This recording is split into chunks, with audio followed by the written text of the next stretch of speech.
Eu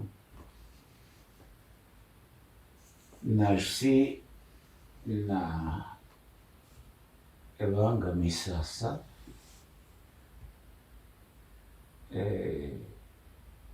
Evanga lá de baixo, de Benguela, na aldeia de Misasa.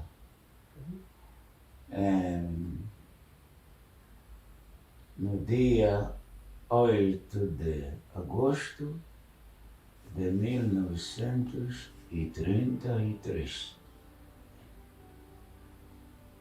Meus pais frequentavam a igreja evangélica, mas não eram batizados. Meu pai chamava-se Bartolomeu Samukula. Minha mãe, Catarina Chinamuine, que é um provérbio. O nome Chinamuine é um provérbio educativo. China Wamuine Kachukuri Onima. Não pagues por aquilo que podes aprender sem custo, sem pagamento. Em 1945, dia 14 de agosto, fui batizado na então Central Escola de Camela, futura Escola de Camela. No dia 15 de agosto, recebi a primeira comunhão. Foi com uma emoção muito grande, porque o facto de eu ter preparado o meu batismo com o catecismo bem aprendido durante um ano e no dia seguinte ser batizado, me ensinou que pelo batismo somos filhos adotivos de Deus. Então festejei o meu nascimento espiritual. Foi uma alegria tão grande que eu não comi, na véspera não comi. Não consegui comer. A alegria era muito grande. Batizou-me o senhor padre Antônio Abel Mayambi, do Cubango, que nasceu numa aldeia chamada Chimbondo, é interessante, perto do Cuti. E ele foi um padre tão zeloso que durante 12 anos, naquele tempo não havia informática, mas ele só perdeu um assento de batismo. Interessante. Tinha uma caligrafia muito boa. E quando visitava a nossa aldeia, porque eu cresci na minha aldeia materna, ele vinha de bicicleta. E nós corríamos à frente a desafiá-lo. Claro, éramos pequenos.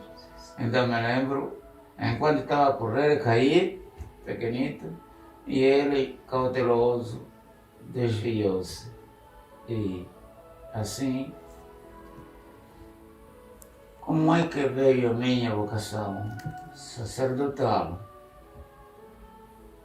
Assim como o batismo me fazia filho adotivo de Deus, pelo sacramento da ordem sacerdotal,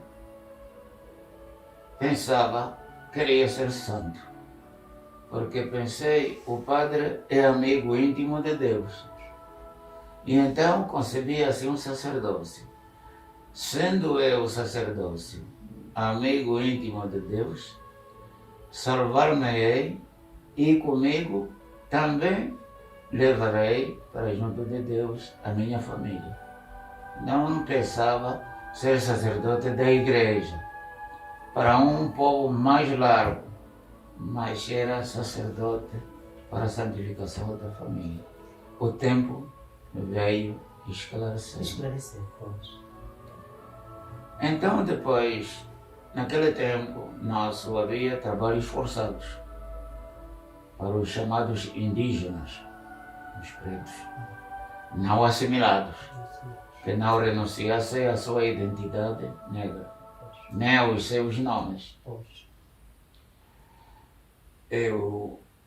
O meu irmão foi apanhado para o trabalho forçado, foi para Ganda a carregar sacos.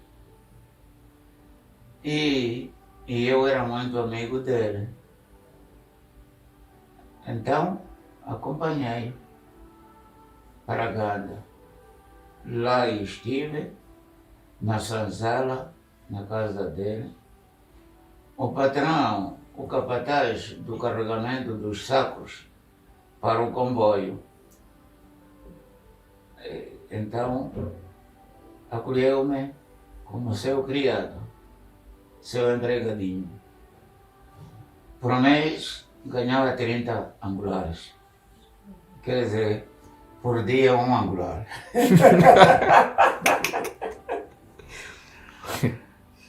E num desses dias, eu saí da senzala para a vila, na altura é vila, Ganda era vila, não era cidade. Encontrei o padre espiritano, José Breitenstein, alsaciano. Quando ele me viu, disse: "De onde é que vens?" "Eu venho de Dunduma." Dunduma, sim. Cujo catequista se chama Pelágio, sim. Não queres ser interno da missão? Quero, mas não este ano, porque ainda não estou preparado. E ele disse: "Preguiçoso, é um mundo, Tixiane." Disse: "O homem de Deus chamar-me preguiçoso? Esta censura não é do homem, vem do próprio Deus. Estou a resistir à graça." Então foi, regressou, faltava pouco para o Natal. Eu creio, faltavam 16 dias, sim. Veio, eu fui outra vez lá, vê-lo. A patela, de onde eu cuento a missão. "Ah, sabes ler?" Falou-me um pouco. Disse: "Tem." Na altura, de facto, já tinha o alfabeto aprendido em casa, porque o meu irmão dizia sempre: "O Viti só poderá ser livre, não vou autorizá-lo assim a gozar dos privilégios de maior, enquanto não souber, não for grande homem na sociedade." Enquanto os outros iam à lavra no tempo da chuva e de regresso diziam o Sporting, o meu irmão, depois do trabalho da enxada, dizia: "Escola, vem aqui, senta-te, aprende a ler e a escrever." Até uma vez estava para queimar os livros. Não, eu nunca resisti. Assim, diretamente não, mas eu estava revoltado. Que irmão é esse que não me deixa brincar? Interiormente. Interiormente. Me obriga a ler e a escrever. Quero aprender assim, mas também quero brincar um bocado. Agora ele, não, meu irmão tem que aprender a ler e escrever. Senta-te. Olha, foi a primeira coisa, o maior benefício que ele me deu. E então, na missão católica de Ganda, entrei, se me não trai a memória, que é uma cronologia decorada. Isto no Dunde, no Senhor Arcebispo? É, missão do Dunde. Do Dunde. É. Pois é. Então, ele apareceu na Ganda, na vila. Padre, então eu cuento com a missão, quero ir para a missão, quero ser interno. sabes escrever, sabes ler? Sei. Ele não disse sobre, eu mesmo subi. Quando olhava para trás, para a cabine, e eu baixava a cabeça para que ele não me deixasse sair. Mas afinal ele gostava muito de mim, não me deixava sair. Cheguei à missão do Dunde, ali o sofrimento. Fome, comer o pirão de munho mal preparado, mal moído, sem conduto. Uma vez até fiquei intoxicado de gindungo. Comi o pirão com tanto gindungo que fiquei assim, com a cabeça tonta. E depois de miúdo, trabalhei na enxada, uma empreitada, distribuía no princípio o trabalho, 1 metro cada um. Mas os mais velhos recebiam 1 metro deles e depois de algum tempo, como tinham mais força, deixavam a maior parte do trabalho para nós. E quem não comesse, não trabalhasse, não acabasse, não ia comer, nós pequenos não podíamos acabar depressa e não acabávamos mesmo. Mas então comíamos o mamão cru. Os lábios rebentavam. Por isso muitos fugiam da missão. Para ficar na missão sem fugir, era preciso coragem. E eu não fugi. Por quê? Vários da minha aldeia fugiram. Eu disse, não. Fugir? Isso é ser covarde. Então, aguento. E assim aguentei. Fui enviado para o seminário menor de Calo. Lá fiquei, creio, 1956, se não me engano. Não me lembro bem agora as datas, teria que rever. O Paulo de Pirica deve se recordar bem do dia que entramos no seminário do Tipeio. Eram 16 horas e creio que também em 1956 começamos logo a jogar a bola. Chegamos à missão, ao seminário do Tipeio, Cala, pusemos-nos a jogar a bola. E depois, durante os estudos, desafiávamos sempre a distinção entre os alunos da missão do Dunde e os alunos da missão do Bairondo. As distinções estavam sempre na mão dentre destes alunos vindos das duas missões. Claro que dependia muito do professor.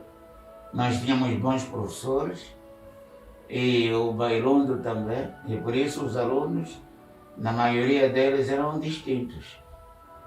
Mais tarde veio a missão do Bimbi também, que teve bons professores e começou a mandar seminaristas distintos. Lá ficamos no seminário de Tipeio 6 anos. Depois, feitos os 6 anos, passamos para o seminário maior de Cristo Rei, filosofia. E com a graça de Deus, estudamos bem, muitas vezes figuramos no quadro de honra. Então éramos Chipilica, Paulo Chipilica, José Soma, que Deus haja, e eu. Disputávamos sempre a distinção. Estudávamos bem. Feita a filosofia durante 6 anos, entramos no Seminário Maior de Cristo Rei, onde a teologia, com o ano de provas, durou 8 anos. Eu não fui à prova, aquilo que eles chamam provação, porque era várias vezes doente E quando chegou a hora em que eu devia ser mandado para a prova, era no seminário menor, a gente ensinava e eles viam o nosso comportamento. Aí o professor disse, o LIT não precisa de ser aprovado, porque já foi aprovado por muitas doenças. Até porque se ele este ano for para aprovação, a diocese ficará sem nenhuma ordenação. E assim eu não fui para a prova. Ordenado sacerdote por Dom Daniel Gomes Junqueira, dia 14 de julho de 63, na ordenação, no dia da ordenação, depois da ordenação, Dom Daniel pergunta-me, Doutor Vitti, queres ir para Bispo de Benguela ou para a vila de Vila Nova? Ainda me lembro da resposta. Bispo do meu túmulo já o sou. Mas o senhor bispo mande-me para onde achar melhor. Na altura, os saletinos tinham pedido para eu ir para lá, para a Rainha. Mas ele disse, não vai para a Rainha, vai para Vila Nova, junto do padre Rafael Rodrigues Moraes, português. Na altura ele tinha 75 anos e eu tinha 33. Chegado a Vila Nova, aquele padre foi pai. Iniciou-me na pastoral, uma graça que eu considero tão grande. E desejei essa graça a muitos jovens sacerdotes, recém-ordenados. O ter um mais velho que nos inicia na pastoral é um dom de Deus. Lá fiquei, depois de 7 anos de trabalho, o bispo decidiu mandar-me para Roma, do Daniel Gomes Junqueira. Então, fui para Roma, estudei a filosofia na Universidade Gregoriana. Depois, passado o tempo necessário, chamaram-me para voltar. Afinal, queriam fazer-me bispo. Eu respondi ao senhor bispo do Ambo, na altura, do Américo Henriques. Eu disse, agora ainda não estou pronto, porque queria fazer doutoramento. E era ilusão, porque não é pouco tempo que a gente fica doutor. Eu havia de perder muito tempo. Eu, seu bispo, este ano não estou pronto para voltar. Queria ainda estudar um pouco mais. Disse, não, chega de filosofia. Então vai fazer a pastoral. Veio de dar a teoria do Instituto Católico de Paris. Lá fiquei a fazer os estudos. Na altura já era o tempo de convulsões políticas. Então os movimentos de libertação estavam a lutar para a libertação de Angola e eu disse, bom, de mim para comigo, vou estudar também um pouco de política, introdução à política, para poder compreender os nossos líderes. E assim, fiz um cursozinho de introdução à política, acabei o curso,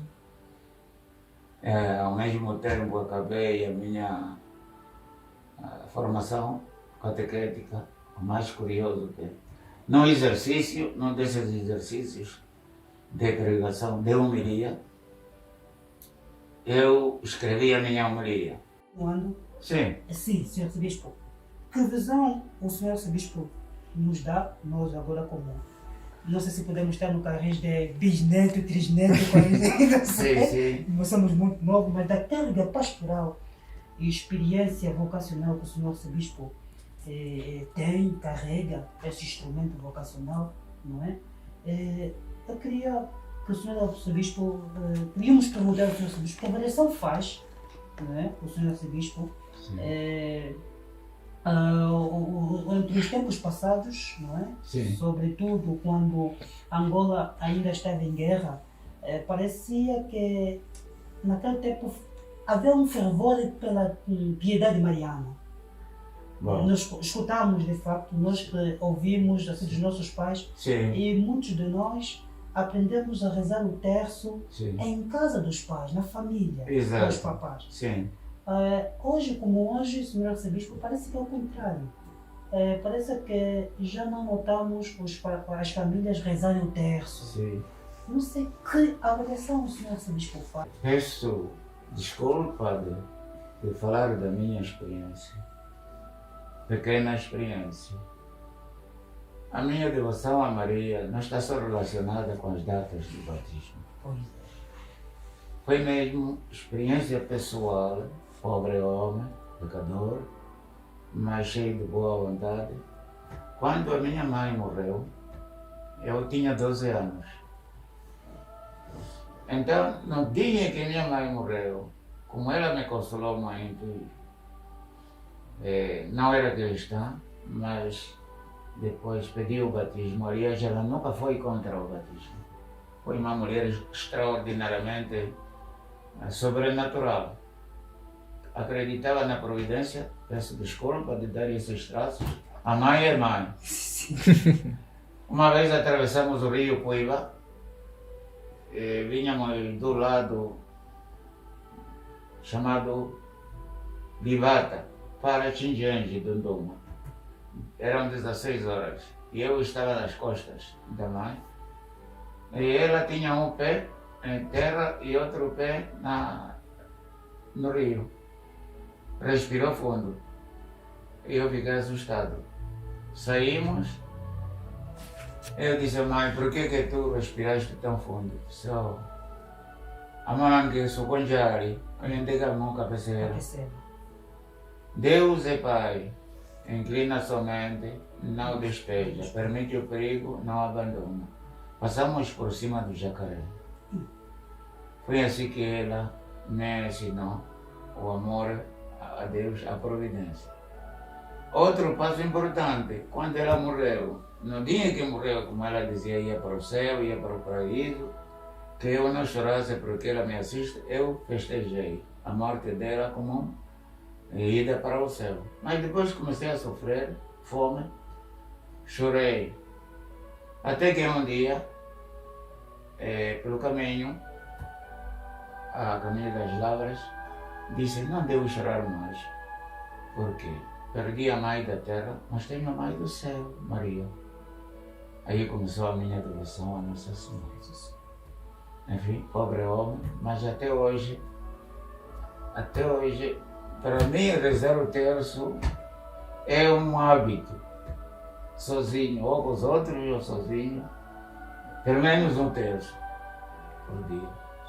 E sem dúvida nenhuma que eu creio que é uma graça. E assim que, muito conscientemente, estou a preparar a minha morte.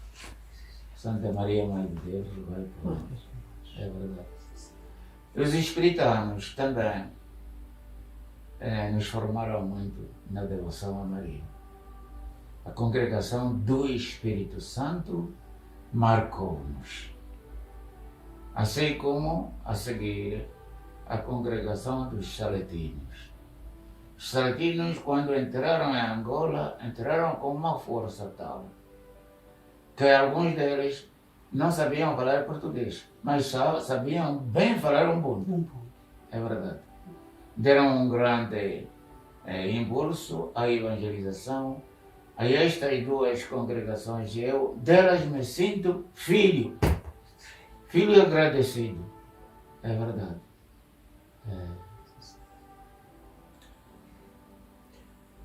Sim, senhor arcebispo. Sim. Aproveitando mesmo a ocasião, Sim. eu gostaria de fazer uma pergunta, a par mesmo da mãe, né? Sim. Da devoção a Nossa Senhora. Sim. Como que o senhor arcebispo poderia aconselhar, sobretudo a juventude atual, Sim. a devoção a Nossa Senhora? Onde há a fé amadurecida, Maria está. Maria é a educadora do santo povo de Deus sob a guia do Espírito Santo. O Santo fecunda a Virgem Maria. E Maria, mulher de fé, acreditou tanto nas palavras do Senhor que dela foi feita a mãe da palavra, a mãe do verbo. O verdadeiro devoto de Maria vive da fé. E isto facilita a vida cristã. O sacerdote que implementa a verdadeira devoção a Nossa Senhora salva-se a si próprio, salva o povo de Deus, constrói a igreja. Sim, senhor arcebispo. Temos uma pergunta, não é? Sim. Estamos num clima muito frenético, se assim poderíamos dizer. Sim. Avizinham-se as eleições.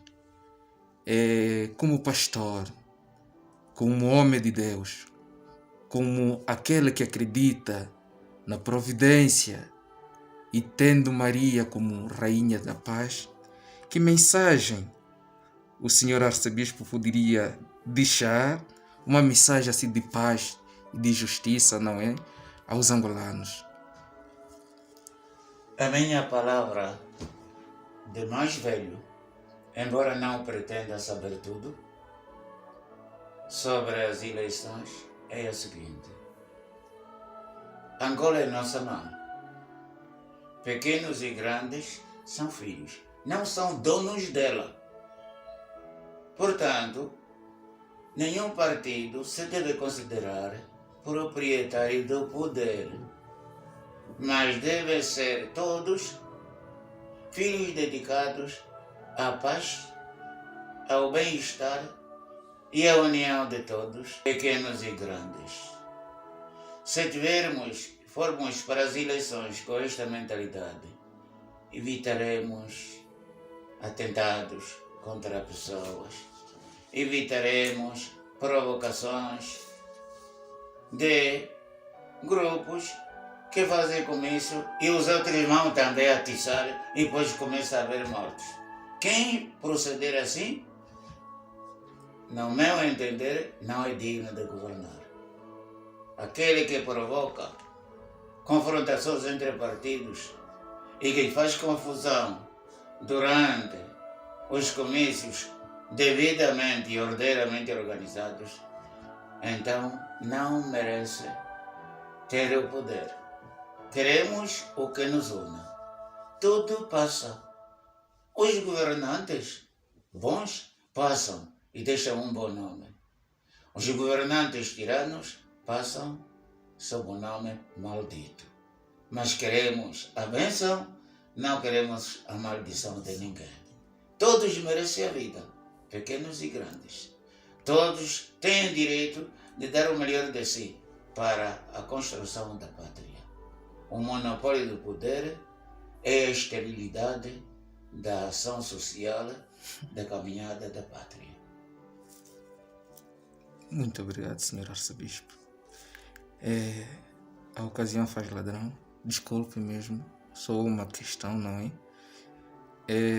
Pediria também ao senhor arcebispo que também desse uma palavra de paz, não é? Sim. Aos futuros sacerdotes, aqueles que estão nos seminários, sim, a seguir esses passos de um dia se consagrarem ao Senhor. E não é cortar, Sr. Arcebispo, anexando esta apreciação, esta mensagem que o Sr. Arcebispo vai deixar. Queria também anexar mais ou menos uma mensagem que o Sr. Arcebispo poderia deixar sobre o assunto da proteção de menores e adultos vulneráveis. O Sr. Arcebispo terá a dizer a respeito disso, não é? Uma mensagem para os futuros sacerdotes que venham se integrarem e dar-se para a pastoral. A minha palavra é esta. O sacerdote é padre. Padre quer dizer pai. Pai espiritual. E a paternidade é, antes de tudo, proteção de vidas, de valores e de dignidade. Deve ser o primeiro a dar o exemplo pelo respeito pelos menores, pelos pobres, pelos desprotegidos. Ele está a representar o próprio Deus, Pai. Não é em vão que o nome de Deus vem como Pai, na Trindade do Filho e na união do Espírito Santo. Não é em vão. Eu tenho dito e disse várias vezes: quem não tem coração de pai não deve governar. Os cruéis não devem governar. Os indiferentes à miséria dos outros não devem governar. Porque o poder está ligado à noção de pai. E não estou a dizer eu isto apenas. Na nossa cultura há aquele provérbio que diz: cachitire cacaviale. Quem não tem coração de pai, mas tem coração cruel, não deve ser pai, não deve ser dirigente. E não é em vão o nome de Harare, a capital do Zimbábue. Harare, Sekuru Harare, Sekulu Kalale. Enquanto o chefe pensa, enquanto o seu povo dorme, lá pela calada da noite, o chefe dobra, enfim, a cabeça sobre o joelho, a pensar no melhor que pode fazer pelo bem do seu povo. Esta deve ser a noção de governação. E assim não haverá tentações de monopólios, porque o poder tem de ser sempre este para este e não para outro, mas haverá a promoção da contribuição de todos para que a pátria seja feliz, próspera. Ninguém é capaz de praticar o bem sozinho. Ninguém é capaz de construir a nossa casa sozinho. Este é o sentido dos partidos e não o sentido de violências e de ódios uns contra os outros. Eu chamo aqueles que querem violência são usurpadores do bem público.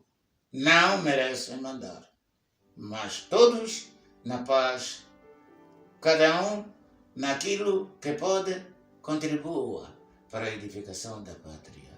Assim os grandes não se sentirão ameaçados, nem os pequenos se verão oprimidos E desprotegidos. Exato.